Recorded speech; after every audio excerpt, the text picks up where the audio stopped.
वकील साहब अपने कुछ दोस्तों के साथ शिमला घूमने के लिए ट्रेन से जा रहे थे। उन्होंने अपना रिजर्वेशन करवा रखा था और अपनी सीटों पर बैठकर वह एक दूसरे के साथ हंसी मजाक कर रहे थे। तभी अचानक से एक स्टेशन आता है और उस स्टेशन से लगभग 10 से 12 गरीब लोग उस डिब्बे के अंदर घुस जाते हैं और वहां पर इधर उधर एडजस्ट हो जाते हैं। इसके बाद ट्रेन दोबारा से चलने लगती है, लेकिन तभी वहां पर ट्रेन के टीटी साहब आ जाते हैं और टीटी साहब आने के बाद उन गरीब लोगों की टिकट चेक करने लगते हैं। अब उनके पास जनरल डिब्बे की टिकट थी, लेकिन जनरल डिब्बे में ज्यादा भीड़ होने के कारण वह लोग इसमें घुस गए थे। अब यहाँ पर जो टीटी साहब होते हैं वह उनकी पर्ची काटने लगते हैं और कहते हैं कि अगर तुम यहाँ पर यात्रा करोगे तो तुम्हें इतने पैसे देने होंगे। अब उनमें से किसी के पास पैसे भी नहीं थे, तो उनका वो फोन छीन लेते हैं और कहते हैं कि पैसे ले आओ, उसके बाद फोन ले जाना। अब ये सब कुछ देखकर वकील साहब से नहीं रहा जाता और उसके बाद वकील साहब कुछ ऐसा कर देते हैं कि चारों तरफ वकील साहब की वाहवाही हो जाती है। कौन थे वकील साहब और क्या किया था उन्होंने, पूरी सच्चाई के बारे में जानने के लिए वीडियो को अंत तक जरूर देखें। उत्तर प्रदेश आगरा के एक छोटे से गांव के अंदर एक लड़का रहा करता है जिसका नाम है गोविंदा। गोविंदा जो कि फिलहाल 12वीं क्लास में है और उसका परिवार मिडिल क्लास फैमिली है। गोविंदा का स्वभाव बड़ा ही अच्छा है, वो लोगों के साथ हंस बतियाया करता और उसके ढेर सारे दोस्त भी हैं। इसके बाद जब अपनी पढ़ाई लिखाई कर लेता है तो उसके बाद आगे की पढ़ाई करने के लिए वह यहाँ से पास ही के शहर में चला जाता है, क्योंकि उसका सपना है कि वह पढ़ लेकर अच्छे से पैसा कमाए ताकि वो लोग मिडिल क्लास ना रहकर अमीर लोगों में उनकी गिनती आ सके। यही सोचकर गोविंदा अपने गांव को छोड़ देता है और पास ही के शहर में जाकर अपनी पढ़ाई लिखाई को करने लगता है। धीरे धीरे समय बीतता है और समय के साथ साथ जो गोविंदा होता है वह एक एडवोकेट बन जाता है और एडवोकेट बनने के बाद वह एक कोर्ट के अंदर अपनी सीट रिजर्व करवाकर वहां पर बैठने लगता है। अब जो गोविंदा था वह एडवोकेट बन गया था और उसके बाद एक दिन वह अचानक से अपने गांव में आता है। उसे अपने पुराने दोस्तों की याद आती है और वहां पर वह आकर उनसे मिलने जुलने लगता है। जब गांव के अंदर यह बात पता चलती है कि गोविंदा एडवोकेट बन गया है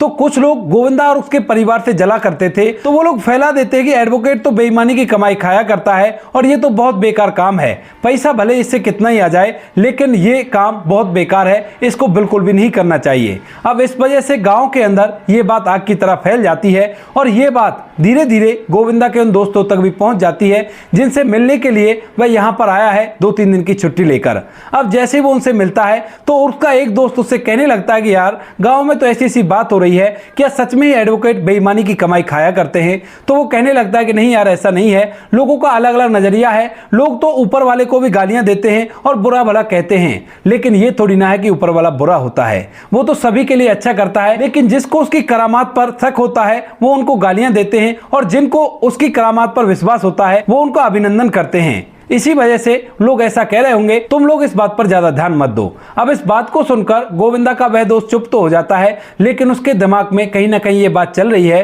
कि उसका दोस्त सच में ही कहीं बेईमानी की कमाई तो नहीं खाया करता। इसके बाद कुछ देर तक वो लोग सभी बातें करते हैं और बातों के दौरान अचानक से जो गोविंदा के दोस्त होते हैं वह कहने लगते हैं कि यार चल अब कहीं घूमने के लिए चलते हैं, क्योंकि जब से तू वकील बना है उसके बाद से तूने हमारे साथ घूमना ही बंद कर दिया है। दरअसल जो गोविंदा होता है उसे घूमने फिरने का काफी ज्यादा शौक था और वह अपने दोस्तों के साथ ऐसे ट्रेन से निकल जाया करता और कई कई दिनों में घूमकर वापस लौटा करता। इसके बाद जो गोविंदा होता है वह भी इस बात को याद करता है और सोचने लगता है कि यार ये लोग सही कह रहे हैं और मुझे घूमने जाना चाहिए, क्योंकि पिछले 7 साल से लगातार वो अपनी पढ़ाई लिखाई और नौकरी में लगा हुआ है और वह कहीं भी घूमने के लिए नहीं गया है। इसके बाद वह दोस्तों के कहे अनुसार तैयार हो जाता है और कहने लगता है कि ठीक है यार, ट्रेन से तो काफी ज्यादा सफर कर लिया, लेकिन अब हम गाड़ी से चलेंगे और गाड़ी का इंतजाम कर लेते हैं। लेकिन तभी उसके जो दोस्त होते हैं वह गाड़ी ले जाने से मना कर देते हैं और कहते हैं कि नहीं यार, ट्रेन से ही चलेंगे, ट्रेन से अच्छा खासा मजा आता है और उसी से हम यात्रा करेंगे, जिस तरह से हम पहले किया करते थे उसी तरह से आज भी करेंगे। ऐसा कहकर गोविंदा के जो दोस्त होते हैं वह उसको ट्रेन से चलने के लिए मना लेते हैं और इसके बाद जो गोविंदा होता है वह अपने माता पिता से इस बात की अनुमति लेता है और दोस्तों के साथ घूमने के लिए एक निश्चित दिन तय कर लेता है। उस दिन सभी दोस्त अच्छी तरह से तैयार होते हैं। गोविंदा के साथ लगभग 5 लोग और थे, यानी कि वो सभी 6 जन थे और 6 के 6 घूमने के लिए पूरी तैयारियां कर लेते हैं। अब जैसे वो दिन आता है जिस दिन इन्हें घूमना है, उस दिन इन्होंने ट्रेन की रिजर्वेशन पहले से ही करवा ली है और उसके बाद ये आगरा के रेलवे स्टेशन पर पहुंच जाते हैं और वहां से सीधा कालका के लिए ट्रेन पकड़ते हैं, क्योंकि उन्हें शिमला घूमने के लिए जाना है और आगरा से सीधी शिमला के लिए कोई ट्रेन नहीं है। तो इसी वजह से जो गोविंदा और उसके दोस्त होते हैं उन्होंने अपने लिए यहां से और कालका तक का रिजर्वेशन रिजर्वेशन करवा रखा है और उसके बाद उन्होंने कालका से और शिमला तक का रिजर्वेशन करवा रखा है। इसके बाद सभी लोग एक कोच में बैठ जाते हैं और बैठने के बाद इनकी यात्रा स्टार्ट हो जाती है। यात्रा के दौरान ये लोग एक दूसरे से ढेर सारे हंसी मजाक करते हैं और हंसी मजाकों के दौरान जो वह दोस्त होता है जिसको अब भी शक था कि मेरा दोस्त बेईमानी की कमाई खाया करता है, वह इस बात को सभी लोगों के सामने छेड़ देता है और फिर दोस्तों को तो ऐसी बात मिली होनी चाहिए और उसके बाद सभी लोग उसे बेईमान बेईमान कहकर चिढ़ाने लगते हैं। धीरे धीरे सफर चल रहा था, लेकिन गोविंदा को पता था कि उसके दोस्त वैसे उससे मजाक कर रहे हैं और कोई भी ऐसी सीरियस बात नहीं है। सफर लगभग 5 से 6 घंटे का था और रास्ते में वो एक जगह खाना भी खाते हैं, ट्रेन के अंदर ही ऑर्डर करके, और अच्छी तरह से अपने समय को व्यतीत कर रहे थे। कोई व्यक्ति अगर सामान बेचने के लिए आया करता तो उससे भी सामान खरीद लिया करते और उसको खाते हुए एंजॉय कर रहे थे। धीरे धीरे उनका ये सफर कंप्लीट हो जाता है, यानी कि आगरा से अब वो कालका स्टेशन पर पहुंच गए थे और वहां पर उतरने के बाद वह अपनी ट्रेन की राह देखने लगते हैं। अभी ट्रेन को आने में लगभग 20 से 25 मिनट थे और इतनी देर तक वह प्लेटफॉर्म पर ही खड़े होकर ट्रेन के आने की राह देखते हैं। 20-25 मिनट दोस्तों के साथ न जाने कब गुजर गए, इन लोगों को पता भी नहीं चलता है। और इसी बीच जो गोविंदा होता है वह बहुत कुछ अपनी दोस्ती के बारे में सोचने लगता है, क्योंकि बचपन से ही वह इन्हीं लोगों के साथ खेल कूद कर बड़ा हुआ है। इसकी पढ़ाई लिखाई भी इन्हीं के साथ हुई है, लेकिन ये लोग अब ज्यादातर इधर उधर गांव में ही छोटे मोटे काम किया करते हैं। कोई भी आगे चलकर सक्सेस नहीं हुआ है, लेकिन फिर भी जो गोविंदा होता है वह इस बात की खुशी मनाता है कि चलो दोस्त, कम से कम मुझे दोस्त तो मानते हैं, कोई भी दिक्कत नहीं है, धीरे धीरे ये भी अपनी जिंदगी में सक्सेस हो जाएंगे। यही सोचकर वह खड़ा खड़ा मुस्कुरा रहा था और तभी उसके दोस्त उसकी मुस्कुराहट को नोटिस कर लेते हैं और उसके बाद फिर से उससे मजाक करने लगते हैं। कहने लगते हैं कि क्यों भाई, वहां पर तेरी शादी थोड़ी ना होने वाली है जो तू इतनी अच्छी तरह से मुस्कुरा रहा है। ऐसा कहकर सभी दोस्त हंसने लगते हैं और इतनी ही देर में वहां पर ट्रेन आ जाती है, जिस ट्रेन के अंदर उन सभी को बैठना था और वहां पर उनका रिजर्वेशन पहले से ही हुआ पड़ा था। इसके बाद गोविंदा और उसके दोस्त अपनी उस ट्रेन में बैठ जाते हैं और बैठने के बाद ये यात्रा दोबारा से स्टार्ट हो जाती है 5 से 6 घंटे की, और इसके बाद वो लोग उस ट्रेन में बैठकर चलने लगते हैं। धीरे धीरे समय बीतता है और समय के साथ साथ उस ट्रेन में बैठे हुए लगभग उन्हें 2 से ढाई घंटा हो गया था और अब शाम के लगभग 7 बज गए थे। शाम के 7 बजे जैसे ट्रेन एक स्टेशन पर रुकती है तो उसके बाद उस ट्रेन के अंदर ढेर सारे लोग चढ़ने की कोशिश करते हैं और यहाँ पर जिस डिब्बे के अंदर यहाँ पर वकील साहब और उसके सारे दोस्त बैठे हुए थे, उसी डिब्बे के अंदर 10 से 12 गरीब लोग आ जाते हैं जिनके पास टिकट तो जनरल का था, लेकिन वहां पर ज्यादा भीड़ होने के कारण वह लोग उसमें नहीं चढ़ पाए थे और इस कोच में आकर चढ़ गए थे। अब उन 10-12 लोगों में एक पुष्पा नाम की लड़की होती है जो कि अपने माता पिता के साथ यात्रा कर रही थी। वह घूमते घूमते उनके केबिन की तरफ आ जाती है और जैसे वो वहां पर आती है तो उनकी सीटों पर बैठने के लिए उनसे पूछने लगती है। कहती है कि भैया अगर आपको कोई ऐतराज ना हो तो क्या मैं यहाँ पर बैठ सकती हूँ और मेरे माता पिता भी यहाँ पर बैठ सकते हैं। तो उसके बाद जो गोविंदा होता है वह उस गरीब लड़की को देखकर उस पर तरस खाता है और कहने लगता है कि हाँ बहन, कोई बात नहीं, आराम से बैठो, कोई भी दिक्कत नहीं है, कोई बात नहीं। हो जाता है ऐसा, जब जनरल में जगह नहीं होती तो स्लीपर में भी चढ़ जाया करते हैं। इसके बाद वो सभी लोग उसमें मिलजुल कर यात्रा करने लगते हैं और थोड़ी देर यात्रा करने के दौरान जो पुष्पा होती है वो काफी ज्यादा बोला चाला करती थी और इसके बाद वो उनके साथ ऐसे घुल मिल जाती है जैसे वो उनकी ही बहन हो और उन्हीं के साथ काफी देर से यात्रा कर रही हो। धीरे धीरे समय बीतता है और समय के साथ साथ जैसे 1-2 स्टेशन को ये ट्रेन क्रॉस करती है तो उसी दौरान उस डिब्बे के अंदर, जिस डिब्बे के अंदर गोविंदा अपने दोस्तों के साथ बैठा हुआ था और ये लड़की पुष्पा अपने माता पिता के साथ बैठी हुई थी, वहां पर एक टीटी आ जाता है और टीटी आने के बाद उन सभी लोगों का, जो लोग इस डिब्बे के अंदर चढ़े थे, उन सभी का टिकट चेक करने लगता है। यहां पर जब वह पहले व्यक्ति का टिकट चेक करता है तो उसके बाद वह व्यक्ति अपने जनरल के टिकट को दिखा देता है और जैसे टीटी इस टिकट को देखता है तो कहने लगता है कि हाँ भाई ये टिकट नहीं चलेगा। तो उसके बाद वो गरीब व्यक्ति कहने लगता है कि क्यों साहब, ये टिकट इस ट्रेन का नहीं है क्या? तो टीटी साहब कहने लगते हैं अरे नहीं, ऐसी बात नहीं है, ये जो टिकट है तो इसी ट्रेन का, लेकिन इस टिकट से तुम इस डिब्बे में यात्रा नहीं कर सकते। तो फिर वह व्यक्ति पूछने लगता है कि क्यों साहब, मैं इसमें यात्रा क्यों नहीं कर सकता जब ये टिकट इसी ट्रेन का है और जिस डिब्बे के अंदर का ये टिकट है वो डिब्बा भी इसी इंजन से खींचा जा रहा है। तो उसके बाद टीटी उसे धमकाने लगता है, कहता है कि तुम पागल तो नहीं हो गए, ये स्लीपर कोच है और स्लीपर कोच में तुम इस तरह से यात्रा नहीं कर सकते। तो वह व्यक्ति कहने लगता है कि साहब स्लीपर कोच ही तो है, इसमें कहां मैं बैठ के जा रहा हूं, मैं तो खड़ा हुआ हूं ना, खड़ा होकर यात्रा कर रहा हूं। इसके बाद जो टीटी होता है वह उसे धमकाते हुए कहने लगता है कि इस तरह से तुम यात्रा नहीं कर सकते और यहां पर अगर तुम्हें यात्रा करनी है तो तुम्हें फाइन भरना पड़ेगा और मैं तुम्हारी पर्ची काट रहा हूं। तभी वो गरीब व्यक्ति कहने लगता है कि साहब मेरे पास पैसे नहीं है, आप मेरा टिकट मत बनाओ, मैं अगले स्टेशन पर उतर जाऊंगा और आगे से उस डिब्बे में बैठ जाऊंगा। लेकिन जो टीटी था वह इनसे अवैध रूप से वसूली करना चाहता था, तो इसी वजह से वह एक पर्ची निकालता है और उस पर्ची पर 2-4 अक्षर लिखने के बाद उस गरीब आदमी के हाथ में थमा देता है और कहता है कि ये लो पर्ची और मुझे 400 रुपए दे दो। अब इस बात को सुनकर गरीब व्यक्ति ऊपर नीचे की तरफ देखने लगता है और कहता है कि साहब मेरे पास पैसे नहीं है, मेरे पास पैसे होते तो मैं इसी डिब्बे का टिकट लेता और मैं उसका टिकट क्यों लेता। इसके बाद जो टीटी होता है वो कहने लगता है कि नहीं ऐसे काम नहीं चलेगा,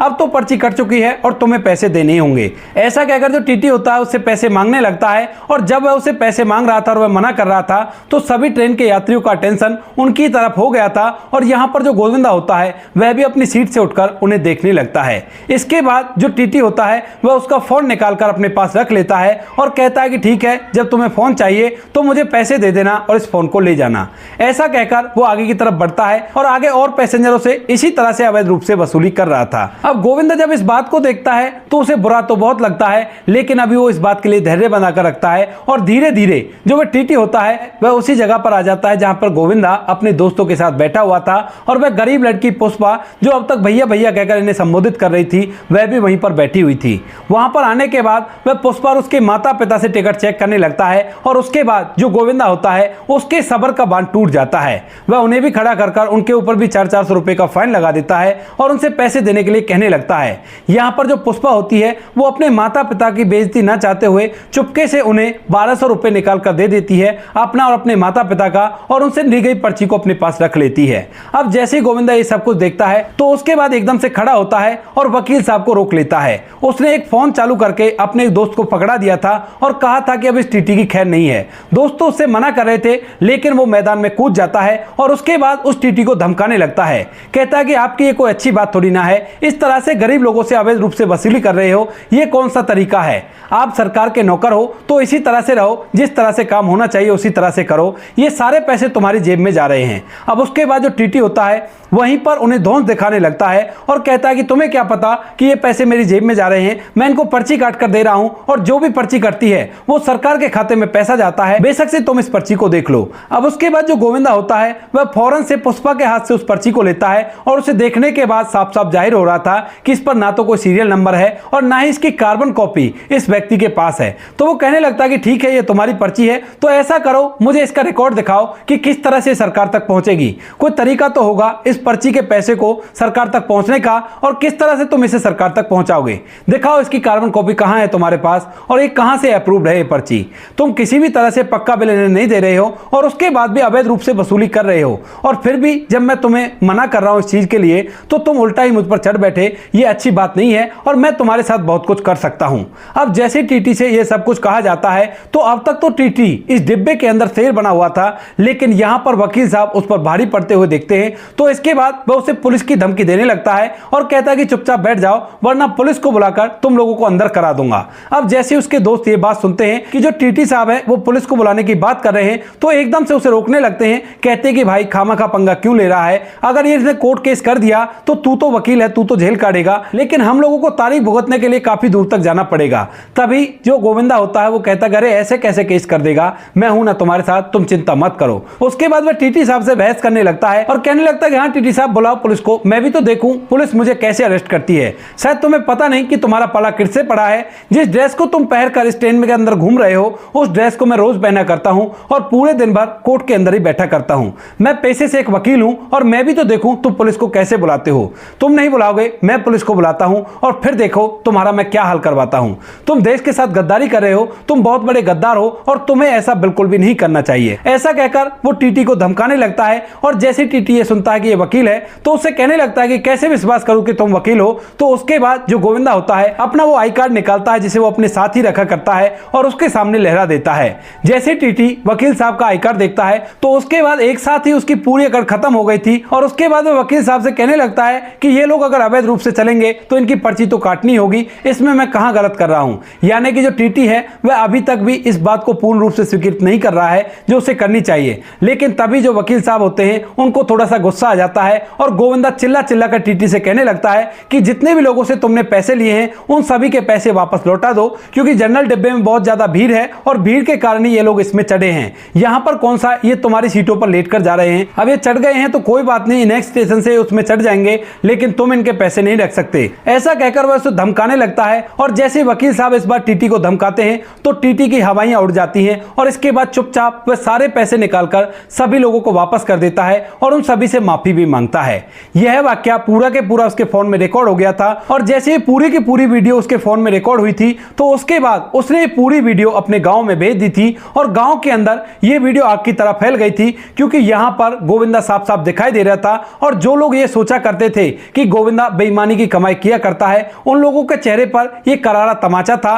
गोविंदा की तरफ से और सभी लोग गोविंदा की वाहवाही करने लगते हैं। इसके बाद वकील साहब अपने दोस्तों के साथ घूमने के लिए जाते हैं और घूमकर अच्छे से एंजॉय करते हैं। एंजॉय करने के बाद सभी लोग वहां से वापस लौटते हैं, लेकिन जैसे गोविंदा गांव के अंदर आता है तो गांव के लोग गोविंदा के स्वागत में खड़े हुए थे और यह बात गोविंदा के दोस्तों में से एक दोस्त को पता थी, लेकिन उसने इस बात को सीक्रेट रखा। जैसे ही गोविंदा गांव पहुंचता है तो वहां पर गांव का जो प्रधान होता है वह धूमधाम से गोविंदा का स्वागत करता है और कहता है कि बेटा, जो काम तुमने किया है वो काम बहुत ही अच्छा है और ऐसा ही होना चाहिए। अगर तुम्हारे जैसा हमारे देश का हर नागरिक हो जाए तो कोई भी करप्शन नहीं कर सकता। इस बात को सुनकर गोविंदा को आश्चर्य होता है, क्योंकि वो घटना 2 से 3 दिन पहले की थी और उसको पूरी तरह से गोविंदा भूल चुका था। इसके बाद वह पूछने लगता है कि आप किस बारे में बात कर रहे हो, तो उनमें से एक व्यक्ति उसे वो वीडियो दिखा देता है और जैसे ही गोविंदा इस वीडियो को देखता है तो समझ जाता है कि किस बारे में बात कर रहे हैं। वहीं पर जो गोविंदा का पिता होता है वह भी आता है और वह जब अपने बेटे का स्वागत होते हुए देखता है तो इस बात से उसकी आंखों में आंसू आ जाते हैं और वह बड़ा ही खुश होता है।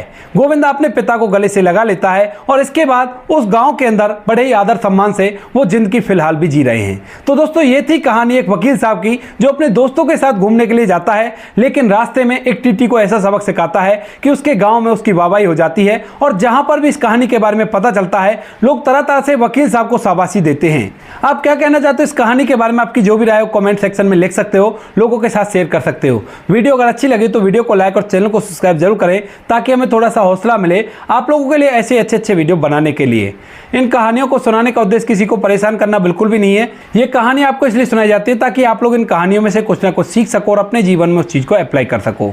मिलते हैं किसी नेक्स्ट वीडियो में नए टॉपिक के साथ, तब तक के लिए जय हिंद, जय भारत, जय हिंदुस्तान।